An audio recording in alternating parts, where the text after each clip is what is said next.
Hey guys, Sean here. Welcome to the F1 Word and to the preview for the 2021 Qatar Grand Prix, round 20 of the season, and the final round of the final triple header of the year. And what a weekend it already promises to be. Now, it is a new venue for F1, and I can honestly say I don't know a lot about the circuit, so this will likely be a learning experience for a few of us. But you know, not knowing makes this weekend all the more exciting in my view anyway, because teams will also have very little data and we should see plenty of on-track action right from the start of FP1. And I'd argue we have very little idea as to which way this one could go. Bring it on. Let's kick things off though with a look at the usual round of track stats and go from there. So last time out, F1 was in Brazil, of course, for a thrilling and dramatic weekend, both on and off track. But now it's on to the Losail International Circuit for the first time in the sport's history and for the first of 3 races in the Middle East to round off this incredible season. A lap of the track is 5.380 kilometers long, or if you would prefer that in miles, that is 3.343, and is made up of 16 corners, that is 6 to the left and 10 to the right if I've counted properly, and on Sunday, we are all set to see a total of 57 racing laps. The lap record, for what it's worth, was set all the way back in 2009 in a GP2 Asia Series race, and that was a lap time of a 1:38.699. But I'm fairly confident we can expect to see that one get well beaten this weekend. There is just the one DRS zone, though, this time around to aid with overtaking, and that runs down the long start-finish straight with the detection point just before turn 16 and the activation just after. It is a shame, actually, that they couldn't squeeze a second zone in somewhere, but the problem is, where would they have put it? The track is relentlessly corner after corner, and other than the start-finish straight, you've only really got a couple of other short bursts of straight, for example, between turns 3 and 4 and 15 and 16. So, long story short, overtaking will be really tough this time around, with turn 1 easily being the most likely spot we'll see some moves made thanks to that DRS. Maybe there is a shot at some overtaking at turns 4 and 6 and maybe 16, but like I say, it's going to be tough. Of course, we will see though, and maybe the track and the drivers will spring a little bit of a surprise. But this one could be won down that start-finish straight and probably on strategy as well.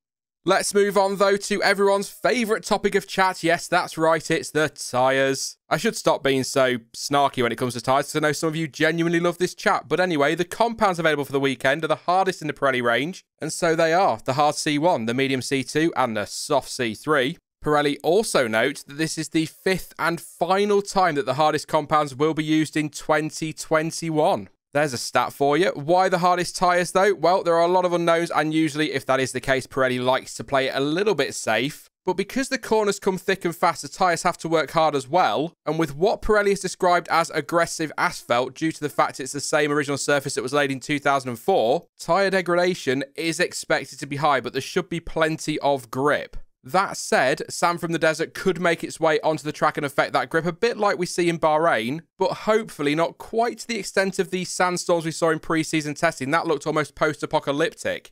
Anyway, we have no precedent for strategy, but I'm going to give you an early prediction and say that we'll see a, let's say 2-stop race, even with the hardest compounds in use, because, as I say, degradation is expected to be very high. Okay, perhaps that's a little bit more out of hope than expectation, but if we're going based on hope, hopefully we'll see 4 stops in the race. Very unlikely, it could end up being a 1-stopper, we'll see. Weather-wise, the race is being held at night, so it will be cooler for that and for sessions like qualifying and FP2. The second practice session, therefore, being the only relevant one, really. The forecast at time of recording is for heavy rain, snow, and major thunder. It's not really raining at all, is it? Or snow. It's going to be very, very hot, is the forecast. FP1 will see highs of 28 degrees with a 0 chance of rain. As it is being held in the evening, FP2 will be a little bit cooler at 24 degrees, but again, no chance of rain. FP3 will be similar to FP1 with qualifying almost matching the conditions of the second practice session. And on Sunday, it will again, shock horror, stay dry with highs of 26 degrees. So as well as the track itself resulting in higher tyre degradation, the temperatures aren't going to help either. And your schedule for the weekend is back to the usual European times and back to the normal format. FP1 will kick the weekend off on Friday, getting underway from 10:30 AM, that's GMT, with FP2 later that same day from 2 PM. FP3 starts on Saturday morning at 11 with qualifying underway from 2 PM. And then on Sunday, it will be lights out for the race on the hour at 2 PM. And again, that is in UK time. Time for some fast facts then, and as we, let's face it, have no F1 history at the track, these will be a little bit different. So the Losail International Circuit cost $58 million to build and opened back in 2004. As I'm sure most of you know, it is predominantly used for motorcycle racing, but has also hosted touring cars, the Speed Car Series and GP2 Asia. Nico Hülkenberg holds the qualifying record for the track after he posted a 1:35.741 in 2009 while racing in the GP2 Asia Series. In 2007, the venue was fitted with floodlights and hosted its first ever MotoGP night race in 2008. Of course, the 2021 F1 race there will also be a night race. And Sergio Perez is the only driver currently racing in F1 who has any racing experience off the track, winning the second race of the weekend in GP2 Asia in 2009. And he also finished P2 in race 1, where he was beaten by future teammate Nico Hülkenberg. Before I get on to my predictions, it is time to have a quick run through some news stories that have cropped up since Brazil, and it's been a bit of a busy week, certainly busier than last week was. First up, Mercedes has confirmed that it has requested a right of review in relation to the Turn 4 incident between Max Verstappen and Lewis Hamilton last Sunday. As I'm sure you'll remember, it's not exactly gone quiet, has it? Hamilton went for a move around the outside of Verstappen on lap 48, with both drivers ending up off track as they came close to contact, the Dutchman rejoining in the lead with the Mercedes still close behind. The stewards noted the incident but decided that it did not need to be investigated, and so no penalties were handed out. However, Michael Masi admitted the front-facing onboard footage of Verstappen's car was not available, and now that footage has come to light, Mercedes want it looked at again, saying that the decision to request a review was done on the basis of new evidence unavailable to the stewards at the time of their decision. Now, you might think that this has no chance of succeeding, and you may well be right, but this wasn't a reserve driver doing demo runs or in a simulator to recreate an incident. It is hard, actual evidence that wasn't available during the race on Sunday. Where Mercedes may struggle, though, according to some at least, is that there wasn't an investigation, so therefore there was no official documentation. But under Article 47.1 of the sporting regulations, the stewards do still have to make a decision on whether to proceed with an investigation, even if an incident is just noted. So it's all considered part of the same decision-making process, pretty much. So basically, Mercedes could have a chance in the review. And if Max were to be handed a penalty, it is expected to likely be either a time penalty for Brazil or a grid drop for Qatar. And for what it's worth, not that it matters, my guess would be on a grid drop, maybe 3 places, something like that. But if it is a, let's say, 5-second time penalty for the last race, he would drop to P3 and lose 3 points. But if anything has been decided between me recording this, which as usual is Wednesday evening, and the video going out, I will pop a link to an article explaining more in the description and pinned in the comment section. Moving on, and in case you missed it, it was confirmed on Tuesday that, surprise, surprise, Guan Yu Zhou will join Valtteri Bottas at Alfa Romeo next season, with Antonio Giovinazzi losing his seat. Just 3 more races in F1 for the Italian now. Interestingly enough, Frederick Vasseur confirmed to Motorsport.com that Zhou has cut all ties with Alpine, and so is no longer under contract with the team or under its management, saying, quote, "It was important for me because I need also to be free and to work for the future. It would make no sense for me to have a 1-year project if I know that for 23 there is no way." The Alpha boss also stated that Zhou was his first choice, but admitted the decision was based on multiple factors, including speed, collaboration with the team and his new teammate, as well as the financial side of things. As for Giovinazzi, he will be racing in Formula E for Dragon next year, and in a social media post after his exit from Alpha was announced, Gio said F1 is talent, car risk and speed, but when money rules, it can be ruthless. Meanwhile, one of the other reported candidates for the 2022 seat, Oscar Piastri, has been confirmed as Alpine's reserve driver for next season. And finally for this part, Andreas Seidl said that McLaren may need to face the reality that it could well end up losing out in the battle with Ferrari for P3 in the championship. It was all looking so good, wasn't it, for the Woking team earlier this year, and after Russia, the team led Ferrari by 17.5 points. However, since then, there has been a huge change, with the Scuderia now leading that race by 31.5 points. That's a 49-point swing. Seidl described the last few races as disappointing and accepts that with just 3 races to go, it is going to be tough to turn that around, but insists the team has not given up all hope just yet, and as long as it is theoretically possible, they will try to hang in there.